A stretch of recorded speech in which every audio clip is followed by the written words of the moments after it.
Dan ternyata menurut data, pengguna pinjol terbesar di Asia Tenggara adalah di Indonesia. Nah, ini kita perlu membentengi, bapak-bapak dan ibu yang dirahmati Allah. Jangan sampai keluarga kita karena tidak mengetahui tentang bagaimana memanage harta dalam keluarga, akhirnya masuk ke dalam situ. Alhamdulillah, pada kesempatan pagi hari ini di Ramadan, hari ada yang kedua, ada mungkin yang ketiga ya. Alhamdulillah kita masih diberikan nikmat oleh Allah Subhanahu wa taala untuk sama-sama bisa melaksanakan salat subuh berjamaah. Insyaallah dilanjutkan dengan kajian yang insyaallah akan mentadaburi ayat-ayat Allah dan sunnah dari Rasulullah sallallahu alaihi wasallam.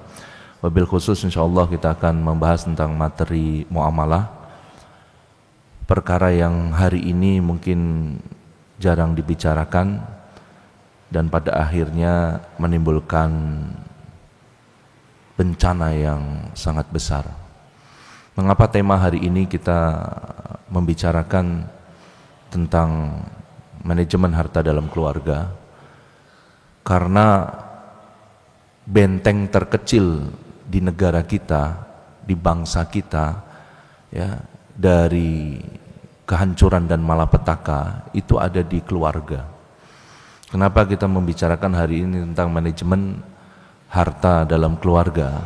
Karena banyak sekali hari ini dan data yang masuk hari ini sudah sangat memprihatinkan ya. Kaitannya tentang bagaimana banyaknya keluarga hari ini yang mungkin karena ya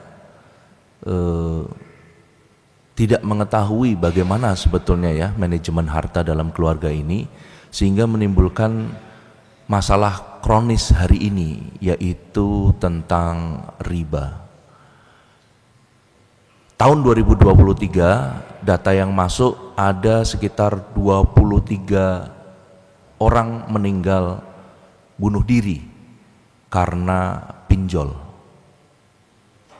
Ya, bukan jumlah yang sedikit. Orang hari ini menggantung diri, minum racun ya.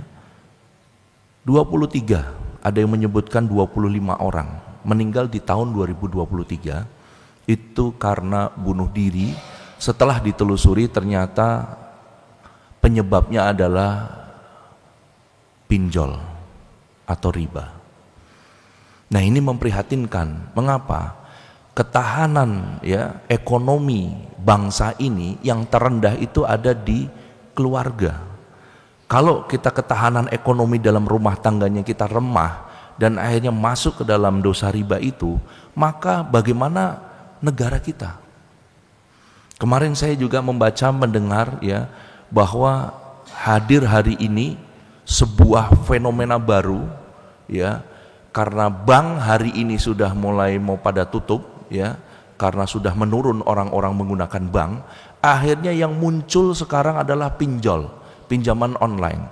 Setelah OJK akhirnya ya memberikan ketetapan yang sangat ketat ya kepada pinjol-pinjol ilegal ini, akhirnya muncul lagi sekarang yang Masya Allah, Subhanallah ya, itu sistem baru yang sekarang sedang marak dari usia remaja sampai ya usia yang sudah sepuh, itu bisa menggunakan hanya dengan modal gadget. Jadi hanya dengan modal handphone saja itu orang bisa melakukan pinjaman ataupun kredit secara online, dan itu ribawi sampai 50 juta rupiah tanpa harus datang ke bank. Data yang masuk sangat mengagetkan ya, di tahun 2025 ya diprediksi yang akan masuk ya di pinjol dan kredit-kredit riba yang ada di Indonesia ini akan mencapai jumlah yang sangat besar sekali. Ada yang menyebutkan sampai ya 5 miliar US dollar. Berapa triliun itu? Dan ternyata menurut data, pengguna pinjol terbesar di Asia Tenggara adalah di Indonesia. Nah, ini kita perlu membentengi, Bapak-bapak dan ibu yang dirahmati Allah, jangan sampai keluarga kita karena tidak mengetahui tentang bagaimana memanage harta dalam keluarga, akhirnya masuk ke dalam situ. Ini sangat memprihatinkan. Mengapa? Karena setelah kami melakukan wawancara langsung, ada beberapa perusahaan ya yang kita coba dampingi. Itu dalam perusahaan ini yang paling mengkhawatirkan karyawannya. Itu rata-rata sudah sangat mudah hari ini menggunakan pinjol. Kemarin sempat survei dari misalnya terkecil lah, misalnya taruhlah 20 karyawan, ya, 5 terkena utang piutang, 3-4 pinjol. Nah ini mengkhawatirkan Bapak dan Ibu sekalian. Nah sekarang hadir fenomena yang merusak ya keberkahan harta dalam keluarga yang disebut dengan fenomena ataupun sistem ya namanya BNPL. Apa itu BNPL? Buy now pay later. Nah ini sekarang lagi marak-maraknya dan sangat dahsyat sekali. Orang tidak tahu kalau BNPL, buy now pay later itu adalah riba. Buy now pay later itu maksudnya beli sekarang, bayarnya nanti. Kelihatannya sepele dan kelihatannya menolong. Karena kan kita belum gajian, sedangkan kita mau beli mesin cuci, mau beli handphone di tengah-tengah bulan. Beli sekarang, bayarnya nanti. Maksudnya demikian. Padahal orang yang rata-rata menggunakan BNPL ini, buy now pay later, akhirnya masuk ke dalam riba. Rata-rata mereka ya akhirnya masuk ke dalam riba yang lebih besar lagi. Nah ini makanya hari ini kita coba membahas bagaimana paradigma yang ada hari ini, harta dalam keluarga ini, ya itu mempunyai peran yang sangat besar sekali. Terutama kita sebagai laki-laki. Ar-rijalu qawwamuna 'alan nisa. Laki-laki itu pemimpin para wanita. Banyak orang hari ini karena pemimpinnya wanita, karena kita kalah kepada istri kita, akhirnya yang ada kita masuk ke dalam riba karena permintaan. Pak, ini mesin cuci kita belum rusak sebetulnya, hanya sudah usang. Kita coba ganti. Kita belum ada uangnya. Ada 2 ternyata. Mereka bisa menggunakan pinjol, dapatnya uang, atau BNPL, buy now pay later. Akhirnya mereka masuk ke dalam riba. Dan subhanallah, Allah subhanahu wa ta'ala memberikan rumus yang sangat tegas dan jelas. Orang yang pakai riba pasti Allah hancurkan. Sebagaimana Allah subhanahu wa ta'ala berfirman dalam surat Al-Baqarah ayat 276. Yamhaqullahu riba wa yurbis shadaqat. Wallahu la yuhibbu kulla kafarin azim.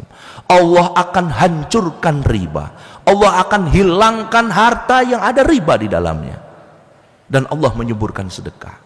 Makanya tidak heran hari ini keluarga yang awalnya adalah keluarga yang sakinah, mawadah, warahmah, tidak pernah punya utang. Mereka hidup bahagia dengan apa adanya.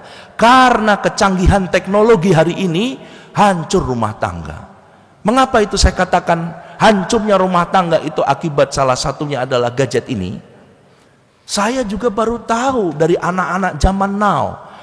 Ternyata hari ini bagi orang-orang yang mempunyai aplikasi pembelian online, di sana disediakan 2 metode untuk kita masuk ke dalam riba. Pertama adalah BNPL, buy now pay later namanya. Ketika itu diklik, ya maka kita bebas membeli apapun di sana dengan pagu. Saya juga bingung, mereka bisa menentukan tiap-tiap orang itu pagunya sendiri-sendiri. Mohon maaf, bukan pagu. Apa itu namanya limit kalau misalkan orang utang? Apa ya? Istilahnya batas plafon, Masya Allah, tabarakallah. Plafonnya itu ya, saya lihat nih kemarin, ya karyawan-karyawan yang gajinya, ternyata itu kan mereka memasukkan NIK, memasukkan KTP. Sehingga dengan scan KTP aja mereka langsung itu mereka cair. Sampai ada yang sampai 15 juta, 10 juta. Bahkan kemarin saya lihat ada yang sampai 50 juta. Dan metode yang kedua, mereka bisa hari ini. Zaman dulu orang tahu namanya gestun. Gestun nama gesek tunai. Sekarang masuk lagi dengan metode yang canggih. Ternyata di situ disediakan lagi. Kalau kita nggak mau beli barang yang nggak ada di situ, kita bisa narik uang. La haula wala quwata illa billah. Gimana orang tidak tergoda? Di situ jelas-jelas ditulis plafon Anda 15 juta. Orang yang gatel pasti akan ngeklik, Pak. Saya yakin. Apalagi kalau hari ini kita dalam keadaan butuh. Bagaimana mungkin orang itu tidak tergoda, Pak? Orang zaman dulu mau ngutang, ya Allah Pak, harus ngelampirin gaji, harus ini, kadang disurvei dulu, ada yang namanya appraisal. Hari ini tinggal diklik. La haula wala quwata illa billah, cair di hari itu, Pak. Ini saya katakan, bencana di negeri ini diawali dari kemudahan teknologi dan orang-orang masuk ke dalam riba. Kalau satu orang aja Allah hancurkan, bagaimana kalau satu negara kita kena riba semua, Pak? Makanya sering saya katakan, banyak orang hari ini itu terkadang menyalahkan alam ini, menyalahkan kondisi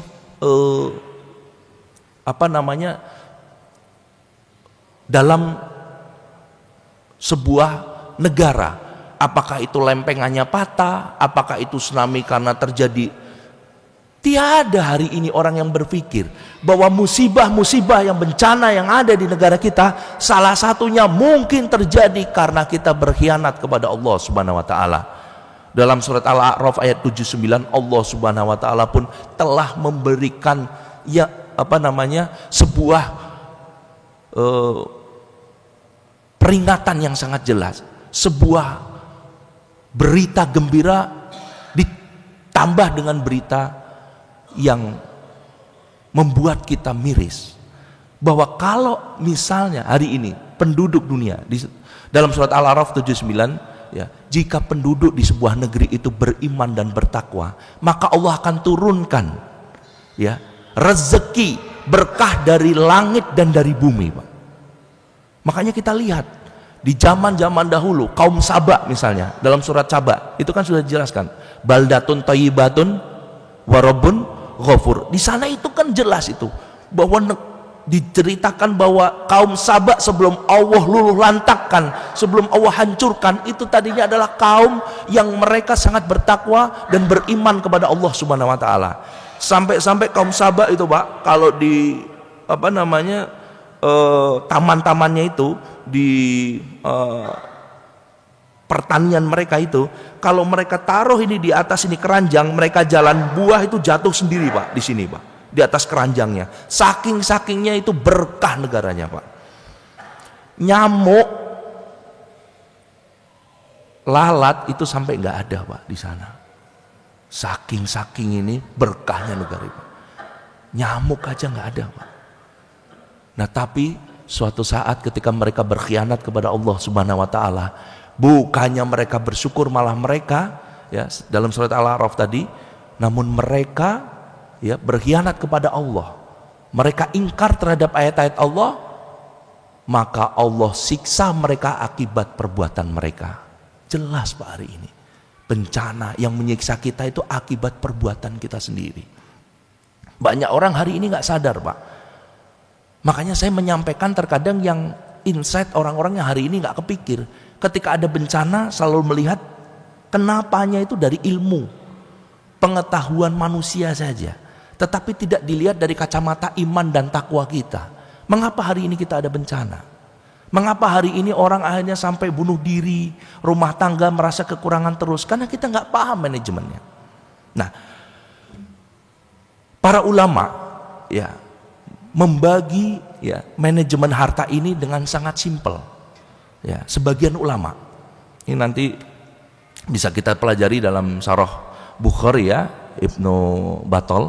Di sana dijelaskan bahwa ternyata para ulama, sebagian ulama itu hanya membagi, ya, pendapatan, gaji, harta kita itu hanya menjadi 3. Pertama, kita gunakan untuk kebutuhan nafkah, menafkahi diri kita untuk kebutuhan pribadi kita.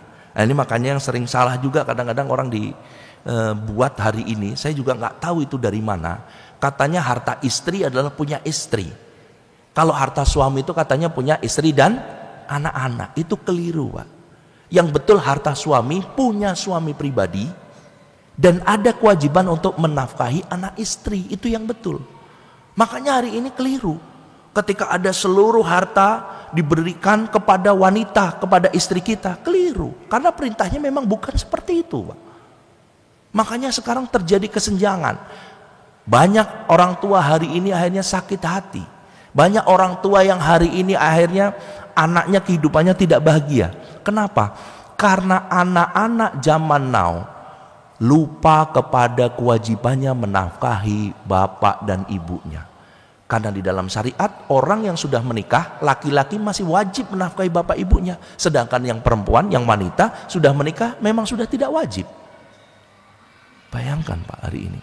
Nah, masalah-masalah seperti ini kenapa? Karena mereka tidak tahu cara bagaimana mereka memuliakan orang tua, cara bagaimana mereka mengatur hartanya. Seolah-olah kalau kita bekerja 100% itu untuk anak dan istri kita.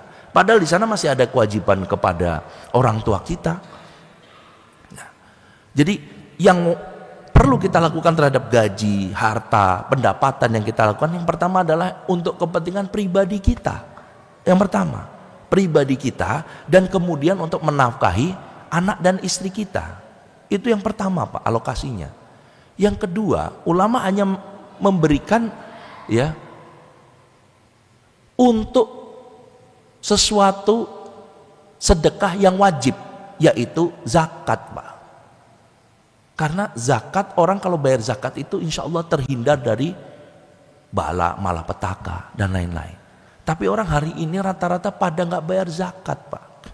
Padahal jelas setelah kita menafkahi diri kita dan keluarga kita, yang kedua adalah kita bayar zakat Pak.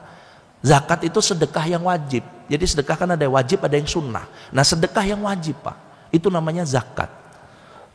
Allah Subhanahu Wa Taala dalam surat Al-Baqarah ayat 276 berfirman, yamhaqullahu riba wa yurbis shadaqah.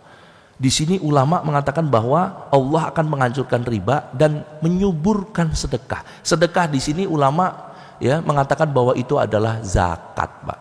Jadi kalau kita keluarga bisnis nggak bayar zakat, itu seperti tanaman yang dia layu dan akhirnya mati, Pak. Jadi kalau Bapak pengen usahanya lancar, berkah, maju, sukses, ya Pak, apa yang diutamakan dulu Pak? Zakat. Orang hari ini hafal tarif pajak, tapi tarif zakat mereka bingung. Coba Pak, kalau Bapak punya harta mencapai haul dan nisab 1 Januari 2024, nanti bayar zakat biasanya kan 1 Januari 2025. Berapa Pak zakatnya Pak? Berapa? 1 miliar kita punya harta terkena zakat, nanti 1 miliar itu masih ada 1 tahun ya, sampai tahun 1 Januari 2025. Berarti bayar zakatnya berapa Pak? 2,5%? Betul? Salah Pak. Karena kita menggunakan tahun Masehi, bukan menggunakan tahun Hijriah, maka zakat kita kurang kalau 2,5%. Yang betul 2,577%. Kalau antum 1 Ramadan ketemu 1 Ramadan, maka betul 2,5%. Tapi kalau 1 Januari ketemu 1 Januari, itu 2,577%, Pak.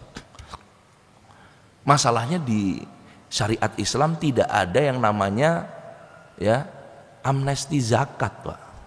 Pengampunan zakat nggak ada. Anda belum bayar akan dihitung sebagai hutang kepada Allah. Sedangkan jelas Rasulullah SAW bersabda, semua orang mati syahid itu pasti masuk surga kecuali yang punya utang. Bahaya Pak. Jadi kalau hari ini Rasulullah SAW masih hidup, mungkin Rasulullah jarang mau menyolati orang, karena rata-rata orang hari ini punya utang Pak. Bayangkan Pak. Apalagi hutang sama Allah, salah satunya zakat. Makanya orang hari ini zakat itu paling ujung Pak. Kita pendapatan rumah tangga itu nanti kalau masih ada baru zakat. Padahal yang pertama kita hitung itu zakat kita Pak. Nah baru yang ketiga, sebagian ulama mengatakan baru sedekah sunnah. Nah ini baru yang sunnah-sunnah, silahkan. Termasuk wakaf, itu juga sunnah. Tapi orang hari ini kebalik Pak. Saya kemarin ada kajian, ada seorang ibu-ibu pengusaha cukup sukses di Jakarta. Dia mengatakan, alhamdulillah Ustadz, saya sekarang sudah berwakaf Ustaz. Masya Allah, Masya Allah, tabarakallah, bagus Bu. Alhamdulillah kemarin cair dari bank 7M, 5M saya pakai modal, 2M saya wakaf. Saya jadi bingung Pak. Fenomena hari ini itu sebetulnya orang ini ternyata nggak paham ilmunya. Orang bayar utang itu kan wajib Pak. Sedangkan wakaf sedekah itu sunnah. Mereka mendahulukan sunnah, mengakhirkan yang wajib. Di mana logikanya? Di mana aturan syariat mereka berhutang untuk sedekah? Gimana ceritanya Pak? Nah ini fenomena ini hadir Pak di masyarakat. Saya bingung. Kok mereka bisa sampai, alhamdulillah Ustadz, saya cair dari bank, berarti dia ngutang dengan cara ribawi misalnya. Itu udah kena dosa. Yang kedua dia wakafkan itu yang 2M misalnya. Lah terus gimana Pak? Kita syariatnya di mana itu? Nah ini yang akhirnya hari ini kita menjadikan kita ini orang menjadi akhirnya seperti orang bingung Pak. Mendahulukan yang sunnah, sedangkan yang wajib dia tidak lakukan. Mohon maaf Pak. Makanya orang hari ini terkadang nggak tahu mana sih prioritas. Nah lebih gamblang lagi Pak ya, di sini para ulama membagi bagaimana kita menata ya pendapatan, gaji kita dan lain-lain, itu sebetulnya ada runutannya, dan orang gara-gara runutan ini akhirnya masuk ke dalam riba. Yang pertama, gaji itu paling banyak kita pergunakan memang untuk kebutuhan kita dan untuk menafkahi keluarga kita. Itu yang pertama, ya. Istri, anak dan orang tua, Pak. Ini yang sering masih saja orang menjadi perdebatan. Ya, padahal jelas menafkahi itu anak, istri, dan orang tua bagi Anda semua. Ya, wahai kaum laki-laki, kaum muslimin yang masih punya bapak ibu, gunakan kesempatan surga Anda untuk mendapatkan surganya melalui tadi ridho mereka. Salah satunya adalah menafkahi mereka. Ustaz, bapak ibu kaya lebih kaya dari saya Ustaz. Enggak seperti itu pola pikirnya. Kalau bapak ibu kita kaya, akhirnya kita enggak sedekah ke bapak ibu. Kita tidak menafkahi bapak ibu. Itu bagaimana? Padahal bapak ibu itu bukan masalah nilainya. Bentuk perhatian, Anda datang, Anda berkunjung, itu menggunakan harta loh. Tapi hari ini, subhanallah, berapa tahun nggak pulang? Saya udah 5 tahun. Mobil punya, rumah punya, mewah. Tapi dia nggak pernah pulang. Ditanya kenapa nggak pernah pulang? Sekali pulang habisnya jutaan Pak, mahal. La haula wala quwata illa billah. Bagaimana mungkin hidup kita mau diridhoi oleh Allah karena orang tua kita tidak ridho kepada kita? Ya, jadi pertama kita menafkahi anak, istri, dan orang tua kita. Ini yang saya katakan bagi kaum laki-laki Pak ya. Kalau perempuan tidak. Karena ada orang juga bertanya, loh Ustadz, berarti siapa yang menafkahi bapak ibu saya? Anak laki-lakinya bapak ibu Anda. Oh iya ya, paham ya Pak ya. Jadi di situ pertama. Yang kedua, ini Pak, prioritas kedua setelah kita nafkahi anak istri kita dan keluarga kita beserta orang tua, bayar hutang ternyata nomor 2 ini. Orang hari ini utang itu nanti kalau ada sisa baru dibayar. Makanya orang hari ini banyak yang galakan punya utang daripada yang utangin. Assalamualaikum, waalaikumsalam, tolong dong saya dibayar utangnya. Ya Allah, ente nih ya nagih terus. Aneh cuma utang 2 miliar aja ente nagih terus. Ente udah punya harta puluhan miliar. Coba bayangin. Jawabannya seperti itu Pak. Bayangkan Pak, orang sekarang hari ini tuh betul-betul gak ada adab dan etikanya orang berhutang itu. Orang utang itu ya pada gak mau bayar Pak. Alasannya karena apa? Ya nanti. Padahal jelas ya, orang yang punya utang gak mau bayar padahal dia mampu, maka akan dibangkitkan oleh Allah Subhanahu wa taala sebagai pencuri Pak. Kalau hari ini kan gak kelihatan kita semua. Insya Allah kita ketemu orang gak mungkin kelihatan, tapi nanti di akhirat nanti kita akan dibangkitkan, nanti kelihatan Pak muka pencuri yang mana. Naudzubillah min dzalik. Jadi bayar hutang Pak, bukannya haram hutang itu Pak, tapi hutang itu wajib dibayar. Nah orang hari ini aneh. Orang hari ini bisa beli mobil, beli rumah belum selesai, dia ngutang lagi beli mobil Pak. Lah terus gimana? Pendidikan tentang muamalahnya gimana Pak? Saya termasuk orang yang dari dulu mungkin tidak pernah mendapatkan pendidikan ini di SD, SMP, SMA, S1, baru ketemu S2. Bayangkan Pak, nggak tahu. Logikanya kalau Anda masih punya hutang, itu kan beresin dulu, baru Anda bikin hutang berikutnya. Ini tidak. Rumah ngutang, mobil ngutang, beli handphone aja cicilan berarti ngutang. Bahkan sekarang ada yang paylater ini Pak, yang tadi saya sampaikan di awal, itu dari mulai mesin cuci sampai handphone itu semua. Sampai saya miris. Saya coba temui langsung, saya wawancara langsung sama generasi Gen Z atau generasi sandwich orang hari ini bilang, dia mempunyai gaji kurang lebih 3 sampai 4 juta. Saya wawancara langsung. Ternyata dia punya utang di paylater dan pinjol. Utang kamu berapa? Saya punya utang, ini sudah saya bayar semua setelah kita ada kajian. Lalu akhirnya dia utangnya itu dari 35 juta Pak. Dia itu utang 35 juta padahal gajinya cuma 4 juta 3 juta. Sebesar itu Pak. Dia gaji itu akhirnya apa? Makan, saya tanya berapa budget makan sebulan? 500 ribu. Ya Allah. Artinya kita hidup diperbudak dunia hari ini. Anda gajian 5 juta yang bisa Anda makan cuma 1 juta. Bagaimana kita diperbudak oleh dunia ini? Habis untuk cicilan saja Pak. Saya kemarin ketemu dengan salah satu pejabat, ya, pejabat Pak, dia sangat ditakuti nih. Kalau ketemu orang takut orang sama dia, ya, hanya dengan menggunakan lencana dia semua orang tahu ini dia siapa. Tapi dia kemarin mengatakan tahdus binikmah. Setelah saya hijrah, alhamdulillah, setelah lebih dari 20 tahun dia bekerja, akhirnya dia resign dan dia mengatakan, kehidupan saya day to day selama 20 tahun itu hanya menunggu gaji. Setelah gaji, misalnya dia bilang 2 digit, gaji dia sekitar 30 mungkin sampai 40 juta. Itu akhirnya habisnya buat apa Bapak-bapak? Untuk pinjaman ini potongan ini, selesai habis tinggal 2 juta Pak. Kerja capek-capek 1 bulan dengan resiko, nyawa dong otomatis Pak. Saruhannya. Karena dia berhadapan dengan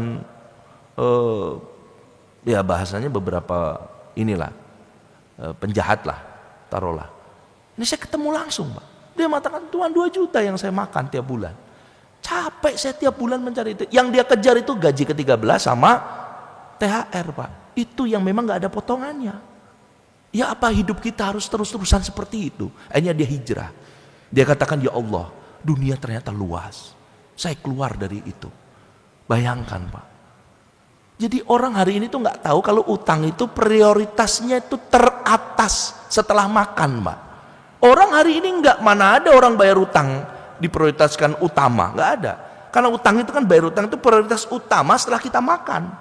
Nah orang hari ini nggak, masih punya utang lagi, Pak. La haula wala quwata illa billah. Pak, di dalam syariat ini tidak ada larangan untuk berhutang. Karena beberapa orang kemarin nyerang dengan kata-kata, "Weh, siapa bilang Rasulullah SAW, Nabi kamu juga berhutang," katanya. La ilaha illallah. Dia nggak tahu Rasulullah SAW berhutang itu hanya untuk 2 kejadian Pak, 2 kebutuhan. Pertama untuk makan Pak, bukan untuk beli mobil, beli rumah, beli handphone mahal, bukan. Orang hari ini misalnya iPhone 15 Pro Max, tapi dia ngutang. Di mana Pak letaknya hari ini Pak? Bagaimana mungkin? Tidak pernah Rasulullah SAW mencontohkan itu. Yang kedua, Rasulullah SAW berhutang kepada Yahudi itu karena apa Pak? Dia untuk kuda perang dia, untuk berperang di jalan Allah. Dia gadaikan baju besinya. Makanya ini juga menepis. Memang betul, Islam tidak mengharamkan hutang, tetapi ada fikih hutang, Mbak. Fikih hutang itu maksudnya aturan syariat di dalam Islam.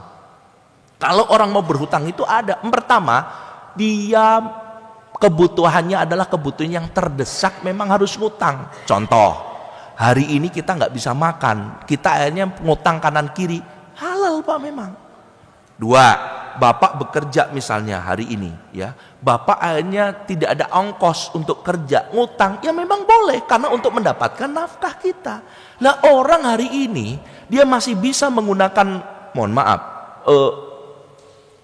angkutan kota, dia nyicil motor, Pak. Nyicil motor menggunakan leasing dengan cara riba, haram, Pak, dalam Islam hukumnya. Bayangkan, Pak, nyicilnya nggak tanggung-tanggung, Pak. Saya pikir nyicilnya mungkin Beat atau apa ya. Ini Nmax, kadang Xmax. Artinya itu harganya kan mahal sekali, Pak. Nah, ketika mereka nyicil, ini kan terjadi. Makanya kemarin saya sambil jalan sholat bareng karyawan, saya nanya, kita yang sudah tiap hari jagain aja kemarin ada yang kena. Saya nanya sama karyawan saya, kenapa kamu, motornya kan baru, saya bilang kenapa kamu nyicil dengan cara riba? Jadi gini, Pak, kemarin ini saya nggak pernah punya utang riba, ini motor atas nama kakak, nggak mampu bayar, dikasih ke saya. Saya bilang, kenapa? Penyebabnya hari ini antum beli motor ini, motor saya rusak, Pak, nggak bisa jalan, harus turun mesin. Berapa biaya turun mesin? 1,5 juta misalnya. Ternyata 1,5 juta ini dia nyicil motor ini sudah 700.000 sebulan. Berarti sebetulnya 2 kali cicilan bisa buat motor ini kembali bekerja, Pak. Tapi itulah hidup ini. Kita lebih mementingkan prestis, gaya, terlihat kaya orang hari ini.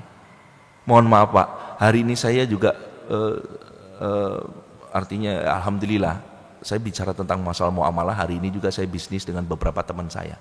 Saya lihat teman saya, Pak, mereka yang jelas-jelas punya 2 digit aja, Pak, 2 sampai 3 digit di bank, mohon maaf, di bank syariah mungkin ya. Itu mereka pakai 2 digit ini maksudnya bukan ratusan juta, Pak ya, M maksud saya. Itu dia pakai mobilnya aja bekas, Pak. Setara dengan Fortuner dan Pajero, bukan yang terbaru.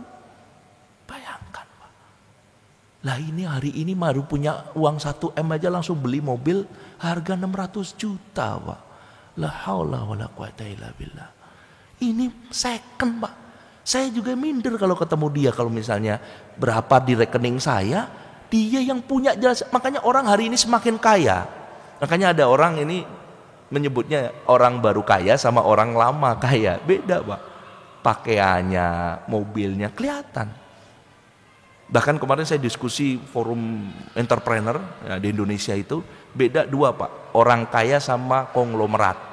Kalau orang kaya memang mobil, rumah mewah semua. Tapi kalau konglomerat kadang naiknya Innova, lama. Konglomerat, Pak, dia. Bukannya dia nggak mampu. Orang yang sudah mencapai konglomerat itu pola pikirnya udah beda mereka, Pak. Nggak sama. Kalau orang baru kaya memang semuanya, Pak, mewah. Nah ini, Pak, ya. Jadi bayar hutang yang kedua prioritas. Yang ketiga adalah zakat, Pak. Nah ini setelah bayar hutang wajib zakat. Nah orang hari ini zakat paling akhir. Giliran pajak Anda dahulukan. Padahal zakat itu jelas loh perintahnya dari Allah. Sholat zakat, Pak. Dan itu termasuk rukun apa, Pak? Zakat Islam loh, Pak. Jangan main-main, Pak. Anda dikatakan muslim itu karena bayar zakat loh, Pak. Gimana orang hari ini nggak bayar zakat, Pak? Di hadapan Allah Subhanahu wa taala nanti ketika kita diadili Allah, antum mengaku muslim, Anda bayar zakatnya. La haula wala quwata illa billah. Yang keempat, Pak, kalau masih ada kelebihan rezeki, baru tuh, Pak, kita bisa beli yang lain. Untuk kepentingan yang lain, bahasanya kebutuhan sekunder. Kita punya rumah, kita punya mobil, kebutuhan apa lainnya, semuanya itu Anda boleh, Pak, halal memang. Ya. Dan yang kelima adalah sedekah. Jangan lupa sedekah, Pak. Ini penting buat kita. Yang keenam baru investasi. Orang hari ini kebalik, Pak. Mereka investasi, mereka bisa beli saham, mereka bisa beli mobil, rumah untuk investasi, tapi masih punya utang. Makanya kenapa negara kita ini, di negara kita terkecilnya keluarga akhirnya berantakan. Kenapa? Karena investasi yang harusnya nomor 6 terakhir nih, Pak, itu naik ke prioritas nomor 2. Makan selesai invest dia. La haula wala quwata illa billah. Di sini, Pak, ya, baru setelah itu kalau Bapak bisa investasi, jangan lupa masih ada uang bisa ditabung untuk umroh, untuk haji kita. Ayo kita sama-sama di sana. Jadi seperti itu, Pak, gambarannya. Ya, yang mesti kita lihat. Tidak berkahnya keluarga kita karena tidak mau bayar hutang dan membuat hutang baru sebelum hutang lama selesai. Di mana berkahnya, Pak? Apalagi pakai cara riba. Padahal jelas, ya, Pak, terakhir ini Pak ya, nanti mungkin kalau ada pertanyaan silakan. Yang menjadi kita miris hari ini Allah Subhanahu wa taala dalam surat Al-Baqarah itu sudah sangat clear jelas, Pak. Dalam surat Al-Baqarah Allah Subhanahu wa taala berfirman, "Ya ayyuhalladzina amanu taqullaha wa daru ma baqiya minar riba in kuntum mu'minin. Fa illam taf'alu fa'danu biharbin minallahi wa rasulih." Hai orang-orang beriman, bertakwalah kepada Allah dan tinggalkan sisa riba yang belum engkau pungut. Kalau engkau orang yang beriman, terakhirnya ini Pak, mengerikan. Jadi kalau kita mengaku beriman, tinggalkan riba, Pak. Fa ilam taf'alu fa'danu biharbi minallahi wa rasulih. Kalau engkau tetap melakukan riba, Allah dan Rasulnya akan memerangimu. Bukan tentara, Pak. Bukan negara adik kuasa yang akan memerangi kita. Allah dan Rasulnya, Pak. Ini di dalam Al-Quran. Surat Al-Baqarah ayat 278, Pak. Silahkan nanti di rumah dibaca, dipahami itu, Pak. Kita diperintahkan segera tinggalkan riba, Pak. Jadi hari ini, Pak, pada prinsipnya kita harus tawadu. Kalau belum bisa beli motor, ya kita naik angkutan umum. Seandainya harus nyicil pun dengan cara yang tidak ribawi. Nggak haram, Pak. Nyicil itu nggak haram. Tapi cari yang nggak ribawi. Mobil kita memang butuh. Anak kita sudah 5, istri kita kehujanan. Karena kita boleh Pak beli mobil. Tapi jangan pakai cara riba. Memang Bapak cukupnya beli mobil second, punya uang 100 juta. Alhamdulillah hari ini 100 juta dapat mobil, Pak. 50 juta aja dapat mobil, Pak, hari ini. Anda nggak punya uang, punyanya 50 juta. Kenapa Anda kredit 500 juta ya, akhi? La haula wala quwata illa billah. Ini mohon maaf, saya hari ini harus bilang, karena jarang ada orang menyampaikan ini. Anda punya hutang cuma 30 juta. Anda jadikan DP, cicil mobil harganya 450 juta. Di mana, Pak? Enggak kayak gitu Islam mengajarkan, Pak. Rasulullah memang punya hutang, tapi untuk makan, bukan untuk kepentingan seperti itu. Wallahu a'lam bishawab. Ini mungkin yang dapat saya sampaikan. Ya, saya berwasiat kepada diri saya pribadi maupun kepada bapak-bapak sekalian. Mari kita jadikan keluarga kita sakinah mawadah dan penuh berkah dengan cara kita tadi menghindari hutang yang dengan cara ribawi, Pak. Karena ini adalah sumber malapetaka. Sudah banyak orang hari ini sampai bercerai, Pak. Sampai bercerai. Kemarin itu sampai curhat ke saya. Ya Allah, rumahnya Pak, saya kan datang ke rumahnya di Depok, Pak. Ya Allah, 2 tingkat di klaster yang mewah, bagus, Pak. Tapi sampai dengan di situ dia nggak ada masalah. Sampai akhirnya dia pengen beli mobil untuk pulang kampung. Akhirnya beli mobil dengan cara riba. Itu dia cerita nih, Pak, bukan kata saya. Dia cerita, setiap masuk mobil itu bareng istri, ribut, Pak, di tengah jalan. Padahal tadinya nggak ada apa-apa. Keluar dari mobil, rukun lagi. Masuk mobil itu ribut lagi, Pak. La haula wala quwata billah. Ini saya nggak ngarang karena itu kesaksian orang.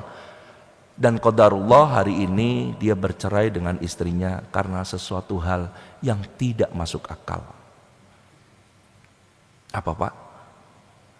Istrinya mimpi suaminya nikah lagi. Hati-hati, Pak. Kalau istrinya Bapak mimpi, ini cuma mimpi bukan kenyataan. Lah apalagi kenyataan, akhirnya mimpi cerai, Pak. Istrinya nggak mau terima.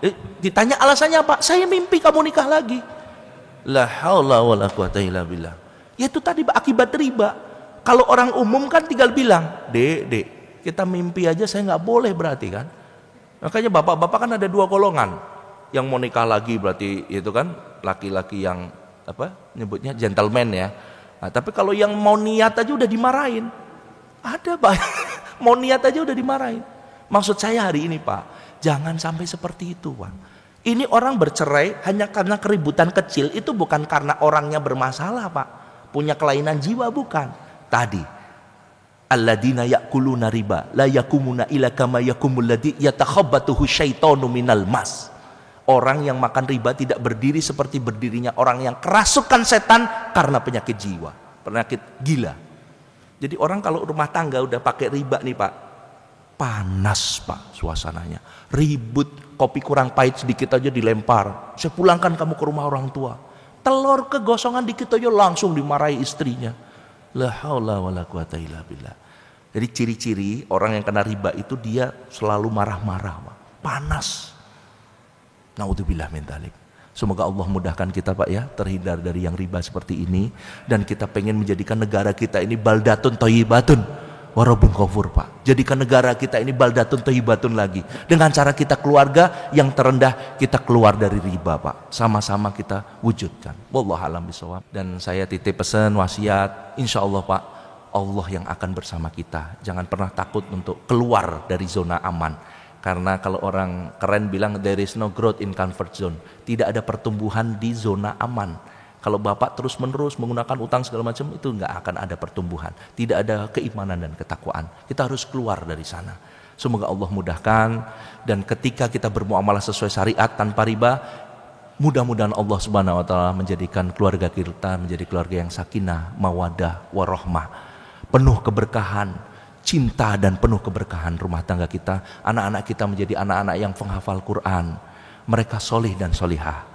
Mereka menjadi penyejuk mata dan hati kita. Dan mudah-mudahan bapak-bapak semuanya dan ibu-ibu semua yang hadir di sini, seluruh keluarganya dijadikan keluarganya juga keluarga di akhirat.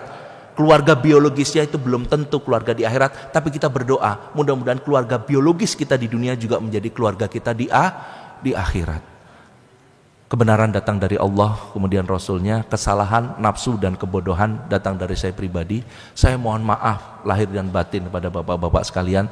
Apa yang saya sampaikan hanya menyampaikan yang hak itu hak, dan batil itu batil. Saya tidak ada niat untuk menyinggung bapak-bapak dan sekalian, karena saya juga nggak kenal, maksudnya baru pertama ketemu dengan bapak-bapak. Tapi saya hanya menyampaikan yang hak. Saya mohon maaf lahir batin atas penyampaian yang kurang berkenan, ya.